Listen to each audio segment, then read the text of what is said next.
allegations being made by US as far as any meddling by Russia. Remember, these are not new allegations. They've been made in the past as well. In the 2016 election between Hillary Clinton and Donald Trump, there were widespread allegations that Russia had tried to meddle in the US elections and tried to influence the outcome. Those allegations have come back as the election enters in its most decisive phase. Remember, a postal ballot phase begins in just a day, and ahead of that there are now fresh allegations coming in that Russia may be looking to meddle to influence the upcoming US presidential elections. Take a look at this report that tells you the story in greater detail. Announcing a new policy to restrict visa issuance to certain individuals who, acting on behalf of Kremlin-supported media organizations, use those organizations as cover for covert activities and are responsible for or complicit in these malign efforts.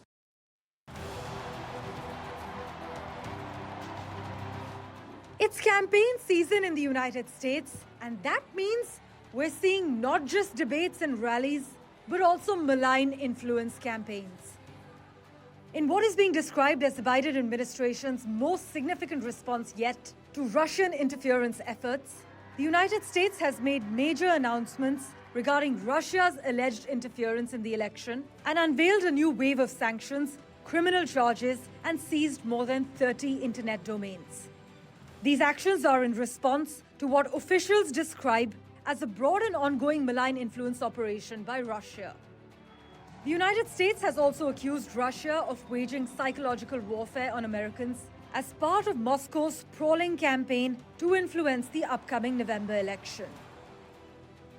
Russia has targeted American elections with disinformation for years, as per US officials. Most notably during the 2016 presidential campaign, when Russia was linked to disinformation campaigns designed to sway the vote towards Donald Trump. US Attorney General Merrick Garland argues that the Kremlin's aim has not changed. The United States is offering a $10 million reward for information pertaining to foreign interference in an American election. The department specifically said it was seeking information on a group known as Russian Angry Hackers did it. But as this news broke, RT posted a sarcastic response on its website from its deputy editor-in-chief saying, "There are three certainties in life: death, taxes, and RT's interference in the American elections." While American officials have stepped up their warnings about Russian election influence efforts, US intelligence believes the efforts could favor Republican nominee Donald Trump, whom Moscow views as a Ukraine skeptic. Experts, meanwhile, have also warned that artificial intelligence has made it easier for countries like Iran and China to sway US public opinion ahead of November's showdown. Parmeshwar Bava for NDTV World. All right, let's discuss the story in greater detail. Jeff Saldini, who's the national security correspondent at Voice of America, joins me on the broadcast. Jeff, now these are allegations that are not new, but what may have changed in the last 8 years since these allegations came to light is the fact that there's now technology that's more pervasive, that can actually cause more harm than at what it could have in 2016. How do you see this? And more importantly, what's the word coming in from the government on these charges and allegations? Well, what U.S. officials say is that the biggest difference between what happened in 2016 and what happened even in 2020 and now is just the scope and the scale of the Russian operations. Some of that can be attributed to the new technology, to some use of artificial intelligence. But in the indictments that were unsealed yesterday, the emphasis was on just how much resource and money the Russians have put towards these disinformation efforts. The United States Justice Department saying that in this case, in terms of the charges unveiled against two employees from RT, formerly known as Russia Today, they funneled almost $10 million into a US-based company to help spread Russian messages and Russian narratives through their influencers, through their stable of influencers. And the Attorney General, Merrick Garland, has said that they expect that this is going to be part of the Russian playbook, that they're going to continue to do this. They're going to continue to apply resources in order to spread narratives that benefit Russia. In some cases, those are narratives that are anti-Ukraine. In some cases, as the U.S. intelligence community has said, that could be efforts to help boost the candidacy of former President Donald Trump. And in some cases, it's just to create more divisiveness, some more discord in American society. You know, when you talk about these disinformation campaigns and even deep fakes and what AI can do, Jeff, we are still about 2 months away from the election. And do you expect, or, you know, when you've been speaking to your sources within the administration and within the government, are they saying that, you know, some of this could actually become louder, more pronounced as we go nearer towards the actual election date? They're expecting that it will become louder and more pronounced. They also say that they are on guard for what could happen after the election itself. Look, it's not just Russia, but Iran as well has been very active, very aggressive, according to U.S. officials, in this election cycle. And part of their goal is to create the discord and the divisiveness. And to do that, they are very possibly going to target what happens on election day and perhaps spread narratives, spread propaganda, and on social media and other ways to create confusion and concern about the results of the election itself. So election officials are bracing for that possibility as well.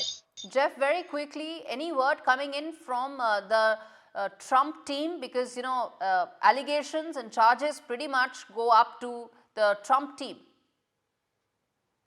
I haven't heard anything directly from the Trump campaign on these allegations. We've heard some response, though, from the conservative media influencers who are allegedly part or targeted by this Russian disinformation campaign. And they've been saying online in posts that they are victims of this, that they were unaware of where the money was coming from. They weren't told. And they said even with the money that had been funneled to their media company, the media company that they work for from Russia, they retain control over their shows and their views and are trying to downplay it, saying that they are victims and not collaborators in any sense. All right, Jeff Selden, appreciate you joining us live on the broadcast with those details.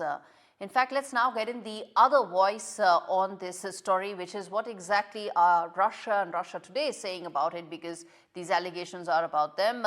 Russia Today's chief producer joins me on the broadcast, Dmitry Leontiev, joining me to talk to us about, and tell us more about what Russia thinks about these allegations. These are very serious charges that have been made, Dmitry, and this is not the first time that have been made by the US government. They've been made in the past as well. I will be glad to answer all your questions, but before this, I want your viewers to understand that the speaker that spoke before him, I only heard him, I didn't see him, works for Voice of America. He gets money directly paid from the State Department, and I find it a little bit laughable that the person who works and gets paid by the State Department is commenting on the State Department's decisions.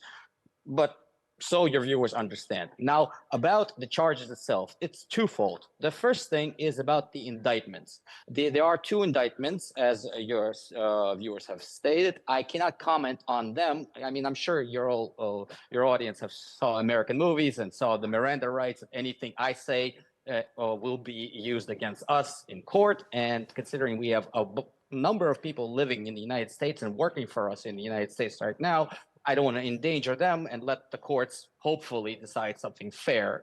I doubt it, but we'll decide. Now, what are we talking about? The malign influence information. That's a very weird way of talking about it, because if there was malign influence information, the Department of Justice or the State Department could actually show examples of RT either providing fake news or being disingenuous with the news or putting out false information. None of this, not a single example. They're using buzzwords, and we believe they're using this because RT is a thorn in the State Department side, in the American government. Every election, and you stated this before very truly, in 2016, in 2020, in 2024, so the difference, they Dmitry, bring up is Russian that now influence. AI can actually allow deep fakes to be created, which can be as close to reality as possible. So that's the distinction. Technology, march of technology has this downside as well. That is certainly true. If you can show me, or anybody in the United States, maybe your previous guest who works for Voice of America, a single example of RT using AI or fakes. I mean, we're not a clandestine operation. We're a media company. What we do is put out there, and just look through it. There's no secret. If there's one single example where we've done this, we would love to see it. and we'll be able to answer it. But when you say this, when you say malign and don't actually show anything malign, this is a PR way of talking about, United States election. We are once again are getting intertwined in the conflict between Democrats and Republicans, who are both using Russia as a boogeyman in order to excuse their horrible politics. And frankly, our answer, which some people thought was, a little, tongue-in-cheek, is because we're so tired of it. Well, you It's cannot been 12 accuse me years, of not same giving you playbook. enough time to respond and to talk about the other side. So we at NDTV have been putting out both sides to this story, and we've given you your airtime as well. Appreciate you joining us, Dimitri, and we're going to keep coming back to that story.